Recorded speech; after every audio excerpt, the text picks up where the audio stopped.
François Xavier, bonjour encore à tous et à toutes. Ce matin, nous avons le privilège de recevoir le pasteur Philippe Gao. Philippe Gao est pasteur de l'église Sœur de Saint-Maur. Je rappelle que notre église appartient à une union d'églises. Cette union d'églises s'appelle l'AECM. L'AECM, c'est l'Alliance des églises chrétiennes missionnaires de France, donc. Et l'église de Sœurs de Saint-Maur fait partie de cette alliance, comme nous. Et depuis un certain temps, nous avons initié un échange des chairs. Et donc ce matin, le pasteur Philippe Gao vient donc nous partager la parole de Dieu. Et nous sommes dans la joie de l'accueillir. Il est professeur à l'Institut biblique de Nogent. Et voilà, il fait partie de la commission théologique aussi de l'AECM. Bienvenue, pasteur. Que le Seigneur vous bénisse.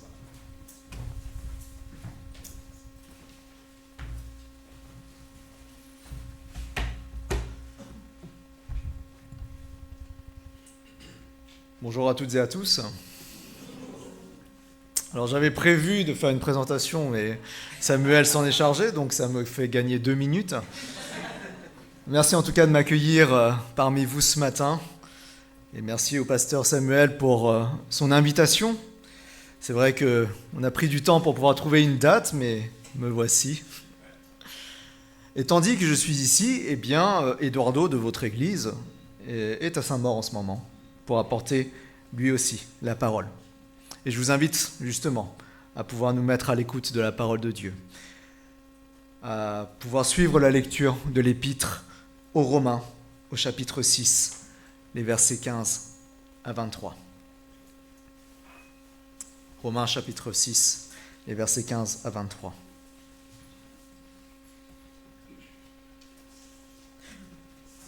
Quoi donc ?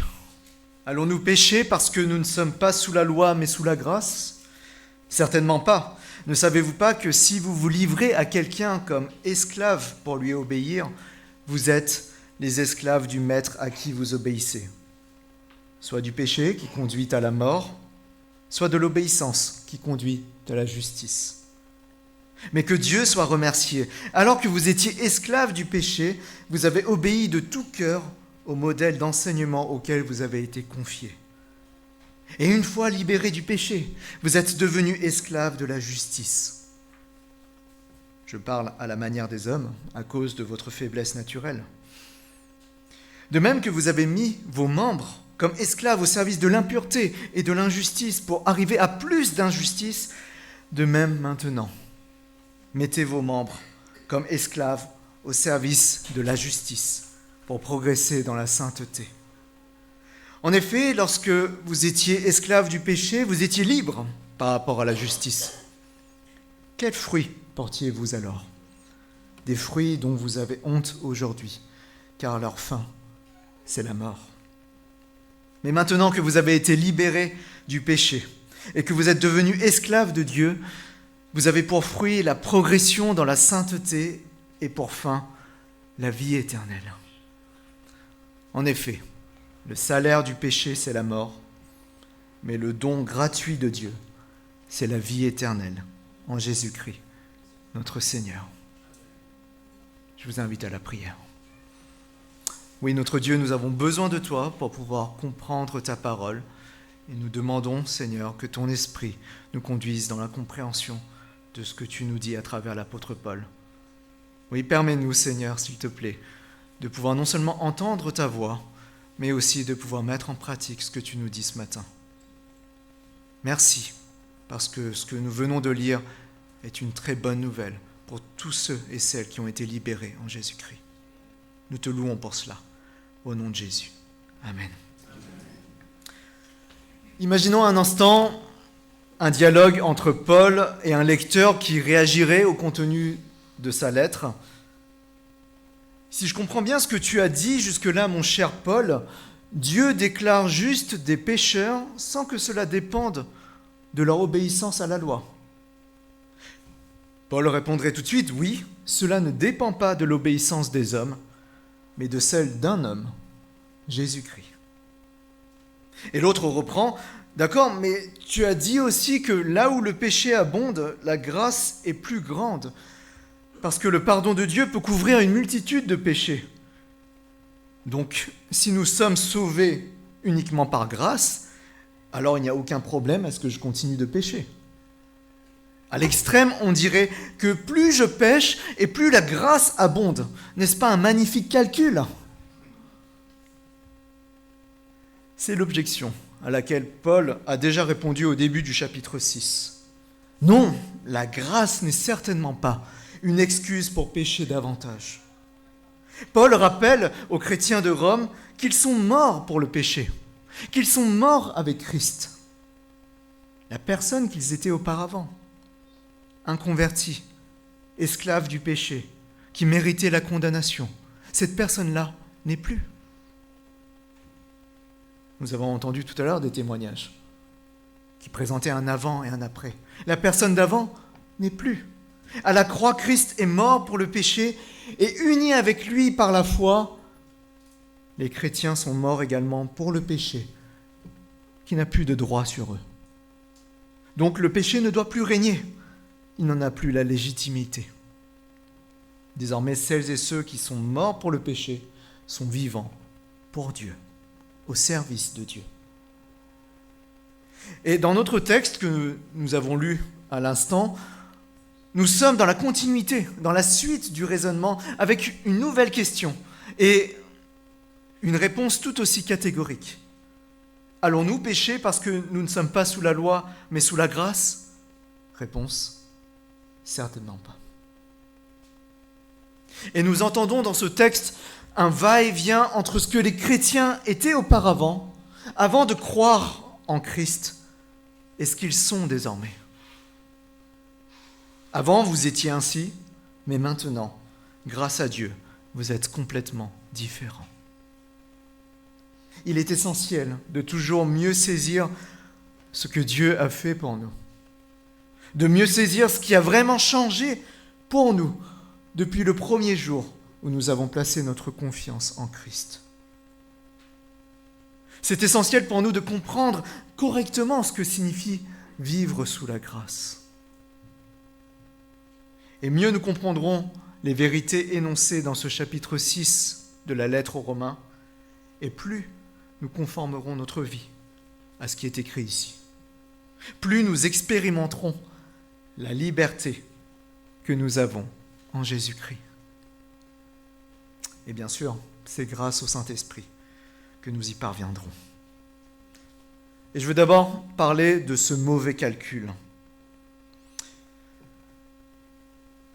Au verset 14, Paul avait affirmé que le péché n'aurait pas de pouvoir sur ses frères et sœurs de Rome parce qu'ils n'étaient plus sous la loi mais sous la grâce. En effet, sous le régime de la loi, ils étaient tenus d'obéir à tous les commandements de Dieu, tous, sans exception, ce qui était impossible. Immanquablement, ils péchaient contre Dieu. Immanquablement, ils étaient condamnés sous le régime de la loi. Mais sous le régime de la grâce, un autre a rempli toutes les exigences de la loi. Un autre a obéi parfaitement à toute la loi. Un autre a payé de sa vie pour leur condamnation. Sous la grâce, les chrétiens sont pardonnés, déclarés justes. Ils commencent une nouvelle vie. Mais voici le mauvais calcul. Si nous sommes donc sous cette grâce où tout nous est pardonné, alors en fait, nous pouvons pécher sans craindre de perdre notre salut. Ça, c'est le mauvais calcul. Et Paul l'affirme ici, certainement pas. Ce n'est pas comme ça qu'il faut raisonner. Nous n'allons certainement pas continuer à pécher parce que nous sommes maintenant sous la grâce et pardonnés. Le calcul est très mauvais et personne d'entre nous ne devrait comprendre la grâce de cette manière, comme un régime sous lequel nous pouvons pécher en toute impunité. Nous lisons au verset 16, « Ne savez-vous pas que si vous vous livrez à quelqu'un comme esclave pour lui obéir, vous êtes les esclaves du maître à qui vous obéissez, soit du péché qui conduit à la mort, soit de l'obéissance qui conduit à la justice. » Et tout au long de son développement, Paul va parler d'esclavage pour bien indiquer que personne n'est maître de lui-même. Il existe deux esclavages. Un mauvais esclavage qui mène à la mort et dont le maître est le péché. Et puis un bon esclavage qui conduit à une vie conforme à ce qui est juste aux yeux de Dieu et dont le maître est Dieu, le Dieu que nous adorons ce matin. Paul est en train de dire, ne croyez pas que vous n'êtes pas quelque part esclaves. Il nous arrive de penser que nous sommes entièrement autonomes, indépendants, libres. Mais les choix que nous faisons indiquent toujours pour quel maître nous vivons. Les décisions que nous prenons indiquent toujours pour quel maître nous vivons. Derrière nos décisions, nous obéissons bien à un maître. Et pendant son ministère, Jésus avait enseigné la même chose, en disant à ceux qui se pensaient esclaves de personne. Jean chapitre 8, versets 34 à 36. En vérité, je vous le dis, leur répliqua Jésus, toute personne qui commet le péché est esclave du péché. Or, l'esclave ne reste pas pour toujours dans la famille, c'est le Fils qui y reste pour toujours. Si donc le Fils vous libère, vous serez réellement libre. Si le Fils de Dieu n'intervient pas pour nous libérer, nous restons alors esclaves du péché. Mais la bonne nouvelle est que Jésus, le Fils de Dieu, est venu pour libérer, pour rendre libres les captifs, afin que nous soyons réellement libres par rapport au péché.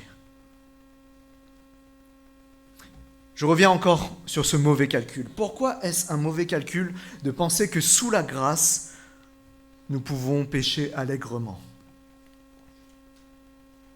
Parce que celui qui pêche de manière obstinée est en train de jouer le jeu du péché, est en train d'obéir au péché, est en train d'agir comme son esclave. Or, il est impensable qu'un chrétien qui a été libéré, qui est libre, puisse continuer à être esclave du péché.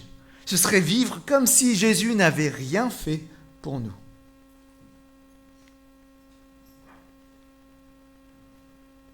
Or, il est important ce matin que nous comprenions, en tant que chrétiens, que nous ne sommes plus esclaves du péché. Nous ne sommes plus esclaves du péché. Le souci est que bien souvent notre comportement manque de cohérence. Nous ne vivons pas toujours selon notre nouveau statut d'hommes et de femmes libérés. Nous n'obéissons pas toujours au bon maître. Mais si nous nous en rendons compte ce matin, il est temps de réagir. Il est temps de se réajuster. Il est temps d'écouter Dieu dans ce qu'il dit ici et de reprendre le chemin de l'obéissance. Et voilà ce qui va nous aider. Paul va justement parler de ce changement qui s'est produit dans la vie des chrétiens de Rome. Et je voudrais mettre l'accent sur ce que Dieu a fait, à partir des versets 17 à 19. Paul est en train de louer Dieu au verset 17. Mais que Dieu soit remercié, alors que vous étiez esclaves du péché, vous avez obéi de tout cœur au modèle d'enseignement auquel vous avez été confiés. Paul, sans même connaître toute la vie de ses destinataires, peut dire sans se tromper qu'avant de devenir chrétiens, ils étaient esclaves du péché. Avant de devenir chrétiens, ils étaient esclaves du péché. Et peut-être qu'en repensant à notre passé, c'est cette relecture que nous faisons. Ah, en fait, j'étais esclave du péché. Nous faisions partie de cette catégorie. Et comme un maître cruel, le péché dominait sur nous, sans que nous puissions nous en défaire. Le péché orientait toute notre vie. Nous étions ses esclaves. Et je le dis au passé. Mais Dieu soit loué, car les chrétiens de Rome ont obéi. Grâce à Dieu et uniquement grâce à Dieu, ils ont répondu positivement. Remarquez l'expression au verset 17. Vous avez obéi de tout cœur, sans contrainte, volontairement. Vous avez obéi de tout cœur. N'est-ce pas ce qui s'est passé pour nous lorsque nous avons reçu le message de l'Évangile ? nous avons obéi de tout cœur, volontairement. Que Dieu soit remercié parce qu'il est intervenu dans notre vie et que nous avons obéi. Sans lui, nous ne serions pas ici aujourd'hui, mais toujours esclaves de notre ancien maître, errant dans le monde. Alors oui, avec Paul, nous remercions Dieu pour ce qui s'est passé au moment où Dieu a changé notre cœur, pour que nous puissions lui obéir, pour que nous puissions changer de maître. Et Paul continue avec ce registre de l'esclavage. Nous voyons au verset 18, « Une fois libérés du péché, vous êtes devenus esclaves de la justice. » Voilà ce qui est un peu paradoxal ici. Nous étions esclaves, et même une fois libérés, nous sommes encore esclaves. Et Paul s'explique en disant « Je parle à la manière des hommes à cause de votre faiblesse naturelle. » Parce que naturellement, vous avez du mal à comprendre. Paul n'est pas en train d'insulter leur intelligence ici, mais il souligne la réalité qui est aussi la nôtre, que nous sommes parfois lents à comprendre. Lents à saisir ce que Dieu a fait pour nous, lents à saisir ce que nous sommes devenus grâce à cette libération. Est-ce que quelqu'un qui a passé beaucoup de temps en prison est capable, une fois libéré, de revivre tout de suite dans la société comme si de rien n'était ? Est-il capable, alors qu'il a passé autant de temps en prison, de vivre comme n'importe quel homme libre ? Pour nous aussi, nous avons passé beaucoup de temps en prison, prisonniers du péché. Et cela prend du temps pour apprendre à vivre comme un homme libre. Avec le verset 18, nous comprenons que nous passons en réalité d'un maître à l'autre, d'un mauvais maître qui paye un mauvais salaire, comme nous le verrons tout à l'heure, à un maître infiniment bon, qui accorde dans sa grâce une vie en abondance.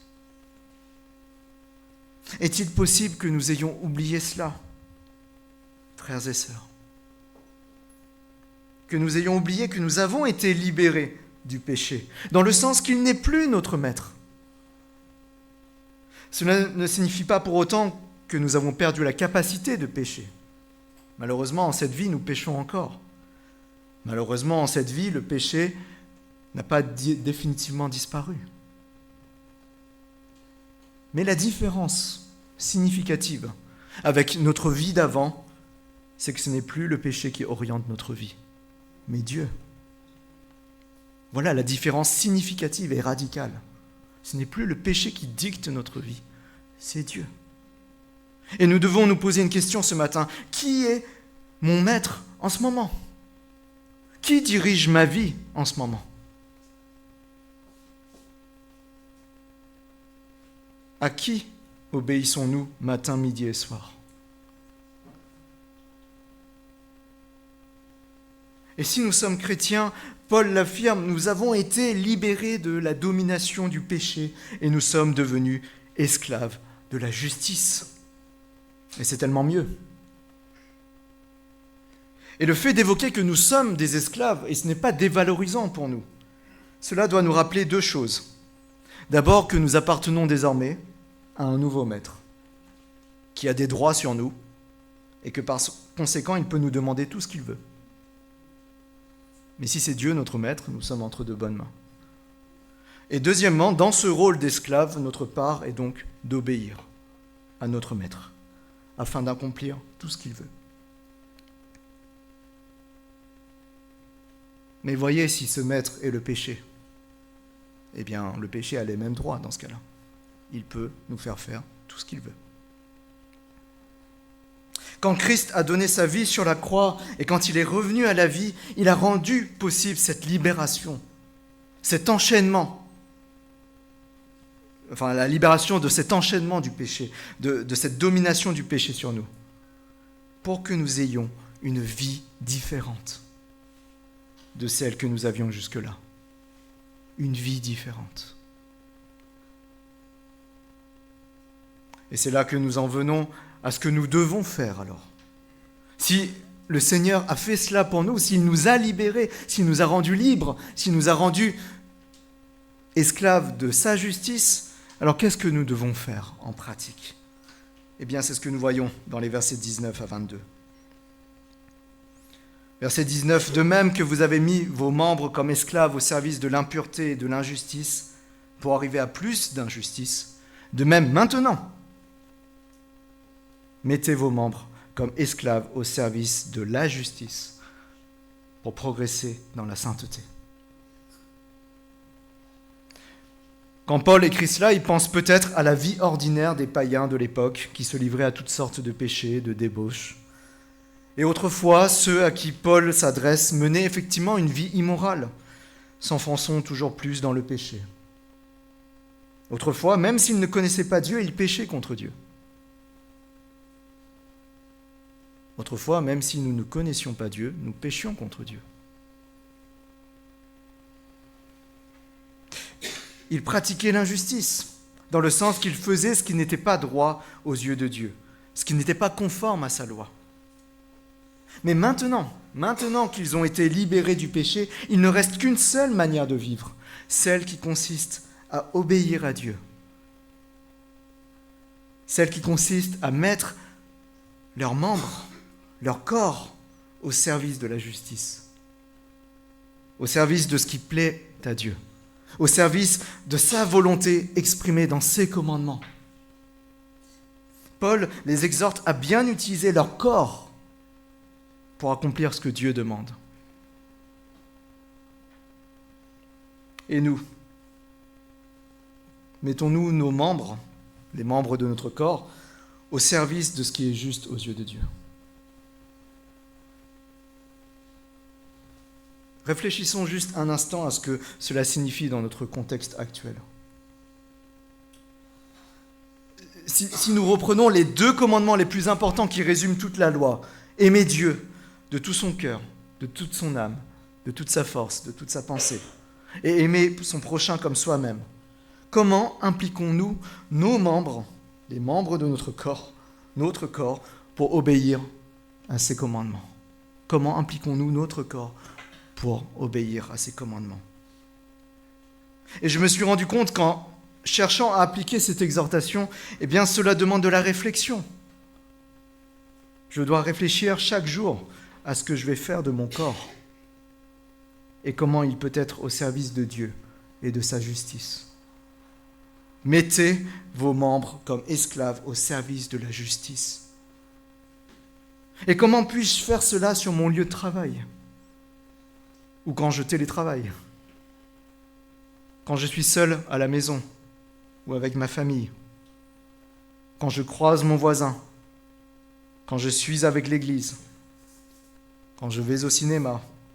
Ou quand je vais faire du sport ? Comment mon corps peut-il servir Dieu et faire sa volonté dans toutes ces circonstances que j'ai mentionnées ? Parce que partout où nous allons, nous transportons notre corps. Comment mon corps peut-il servir Dieu ? Et en me posant cette question, je me rends compte également que je suis davantage en maîtrise de ce corps que Dieu m'a donné. Je suis plus intentionnel, plus réfléchi. Je vais réfléchir à ce que je vais faire de mon corps. Et je ne vais pas faire n'importe quoi avec le corps que le Seigneur m'a donné. Et je me souviens aussi que le fruit de l'esprit, c'est la maîtrise de soi. Or, je veux vivre en dépendant de l'esprit. Cette semaine, posons-nous chaque jour cette question. Comment puis-je mettre mes membres au service de ce qui est juste, au service du Seigneur, le Maître que j'aime ? Comment puis-je aimer mon prochain avec ma bouche, par exemple ? As-tu remarqué cet ami, ce collègue, ce proche qui a besoin d'être encouragé et consolé ? Comment puis-je aimer Dieu avec mes yeux et mes oreilles ? En veillant à ce que mes yeux ne servent pas à convoiter ? En veillant à ce que mes oreilles ne soit pas complice de plaisanteries douteuses, ou de moqueries, ou de ragots. Nous ne sommes plus esclaves du péché. C'est pourquoi nous abandonnons tout ce qui est impur. Nous abandonnons tout ce qui déplaît à Dieu au plus haut point. Tout ce qui faisait autrefois nos délices avant de connaître Jésus-Christ. Nous ne sommes plus sous la domination du péché, parce que Dieu est notre nouveau maître. C'est lui qui dirige notre vie, et c'est à lui désormais que nous obéissons. Paul revient de nouveau sur le passé de ceux qui croient maintenant, au versets 20 et 21. En effet, lorsque vous étiez esclaves du péché, vous étiez libres par rapport à la justice. Quels fruits portiez-vous alors ? Des fruits dont vous avez honte aujourd'hui, car leur fin, c'est la mort. Autrefois, être esclave du péché permettait effectivement de faire absolument tout ce qu'on voulait. Et en ce sens, on n'avait pas à se préoccuper de la loi de Dieu. Mais cette liberté est totalement trompeuse. Parce que lorsque nous en voyons les fruits, quel genre de fruits ? Eh bien, Paul nous dit des fruits dont vous avez honte aujourd'hui. Et en repensant à notre passé, il se peut bien que nous ne soyons pas fiers de ce que nous étions autrefois, de ce que nous avions autrefois la liberté de faire. Nous en avons honte parce que nous prenons conscience que notre ancienne conduite, dictée par le péché, conduisait à la mort, que notre ancienne conduite méritait la mort.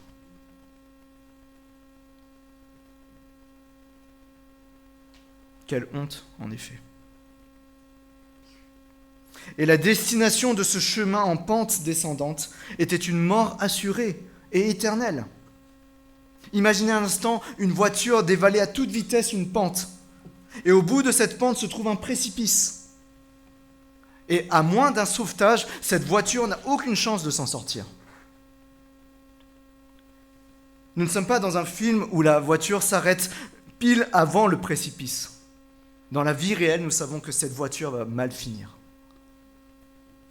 Mes amis, nous devons nous rendre compte que nous étions comme cette voiture, si vous me permettez de vous comparer à une voiture, qui allait tout droit vers le précipice. Mais voyez comment Dieu est intervenu dans sa grâce pour arrêter notre course folle dans cette direction, pour que nous cessions de produire des fruits qui nous font honte et qui mènent à la mort. Aujourd'hui, grâce à Dieu, nous ne sommes plus esclaves du péché. Ce passé était le nôtre, c'est vrai. Il faut l'avouer, il faut dire, nous étions esclaves du péché. Mais aujourd'hui, nous vivons sous la grâce. Et c'est merveilleux. Et nous lisons le verset 22. Mais maintenant, vous avez été libérés du péché. Maintenant que vous avez été libérés du péché et que vous êtes devenus esclaves de Dieu, vous avez pour fruit la progression dans la sainteté et pour fin, la vie éternelle. Oui, depuis que nous sommes à son service, quel est le fruit que nous voyons dans notre vie ? Quel est le fruit que vous voyez dans votre vie depuis que vous lui appartenez ? Un fruit qui doit nous encourager ce matin. Le fait de progresser dans la sainteté. Tout chrétien est engagé sur ce chemin de la sanctification. Et au bout de ce chemin se trouve la vie éternelle avec notre Seigneur.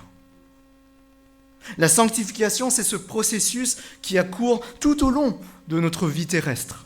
Tout au long de notre vie terrestre. Jusqu'à notre mort. Ou jusqu'au retour du Seigneur. La sanctification, c'est cette transformation qui est nécessaire pour des pécheurs comme nous, qui est nécessaire et que le Saint-Esprit opère pour nous rendre toujours plus semblables à Christ. C'est ce qui caractérise la vie de tout croyant. Il est sur ce chemin. Il est sur une pente ascendante, et c'est peut-être pour cela aussi que ça demande des efforts et que ce n'est pas facile. C'est plus facile de dévaler une pente descendante. Parce que Dieu est saint, nous sommes appelés à être saints aussi. Il n'y a pas de demi-mesure, il n'y a pas mi-pécheur, mi-saint. Dieu est saint et nous sommes appelés à être saints aussi.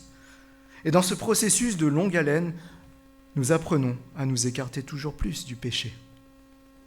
D'année en année, nous le prenons en dégoût. Nous le détestons comme le Seigneur le déteste. Et vous savez, ce qui montre que nous ne sommes pas parvenus à la perfection,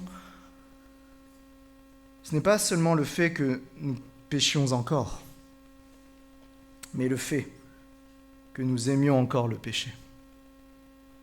C'est ça qui montre que nous ne sommes pas encore parfaits. C'est que nous aimons encore le péché. Voilà ce qui est problématique. Voilà ce que Dieu veut régler dans notre vie. Parce que Dieu n'aime aucun péché. Dieu n'aime pas ce qui nous conduit à la mort. Dieu déteste ce qui constitue une révolte contre lui, une injure à l'égard de sa majesté, un mépris pour tout ce qu'il considère comme juste. Dieu déteste cela. Et puisque nous sommes ses esclaves, nous devrions aussi détester le péché, à commencer par le péché que nous commettons. En tout cas, nous sommes en chemin pour détester toujours plus le péché sous toutes ses formes. Et ainsi, de progrès en progrès, nous devenons un peu plus proches de notre modèle qui est le Seigneur Jésus. Parce que je sais que ma sanctification est l'œuvre maîtrisée du Seigneur qui la mènera à bien jusqu'au bout. Alors je peux envisager avec confiance de faire des efforts. Et ces efforts, je les ai évoqués quand Paul nous a exhortés à mettre notre corps au service de la justice.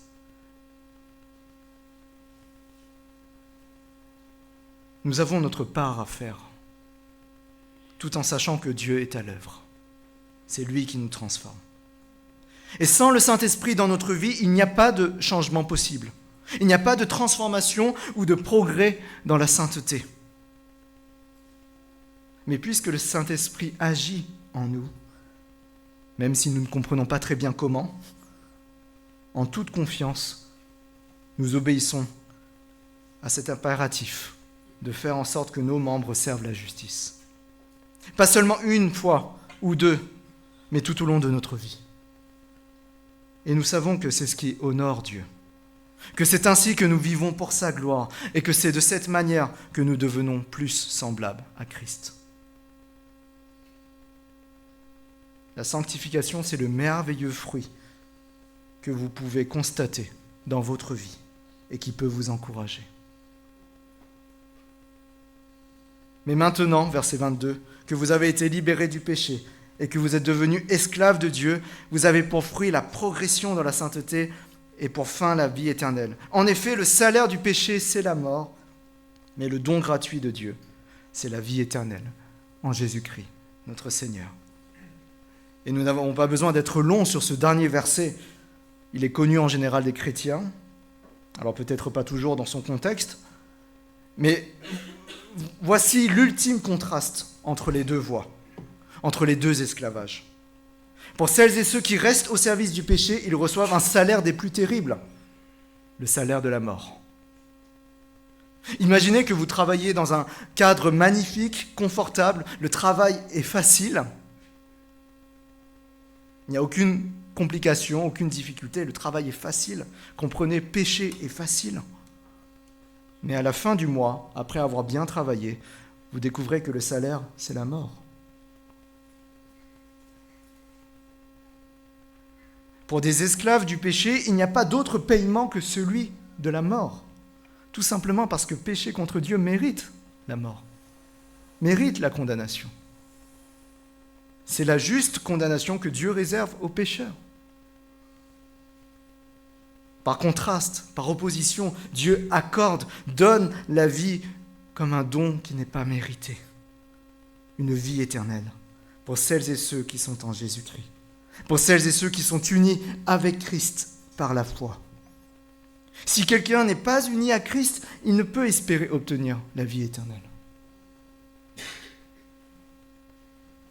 Et Dieu fait ce don encore aujourd'hui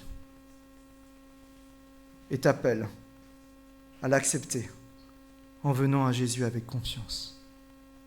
Viens à lui en sachant qu'il est mort pour toi, qu'il a payé pour tes fautes, qu'il a apaisé la colère de Dieu à ton égard et qu'il te donne la liberté par rapport au péché. Et que dès cette vie, il te transformera pour que tu sois semblable à lui.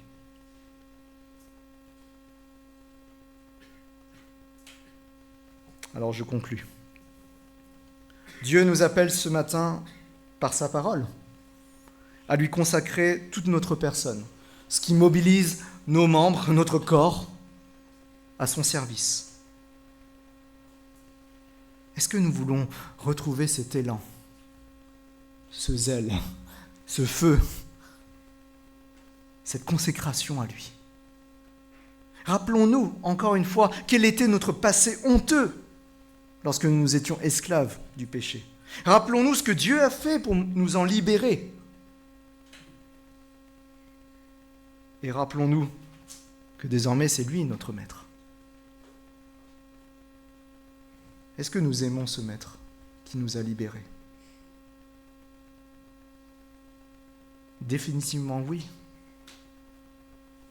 C'est pourquoi nous serons prêts à consentir à tous les efforts possibles pour faire sa volonté, parce que nous l'aimons. Paul dit même ailleurs que c'est Dieu qui produit en nous le vouloir et le faire. Alors oui, nous voulons l'aimer, nous voulons mettre notre corps au service de sa justice. C'est ce que Dieu attend de son Église, que nous soyons ses esclaves dévoués, qui lui obéissent de tout cœur par amour pour lui. Et oui, effectivement, par amour, mettons nos membres à son service dans l'obéissance à sa parole, dans tous les domaines de notre vie, jour après jour, jusqu'à ce que nous parvenions à notre destination, la vie éternelle, avec le Maître que nous aimons. Amen.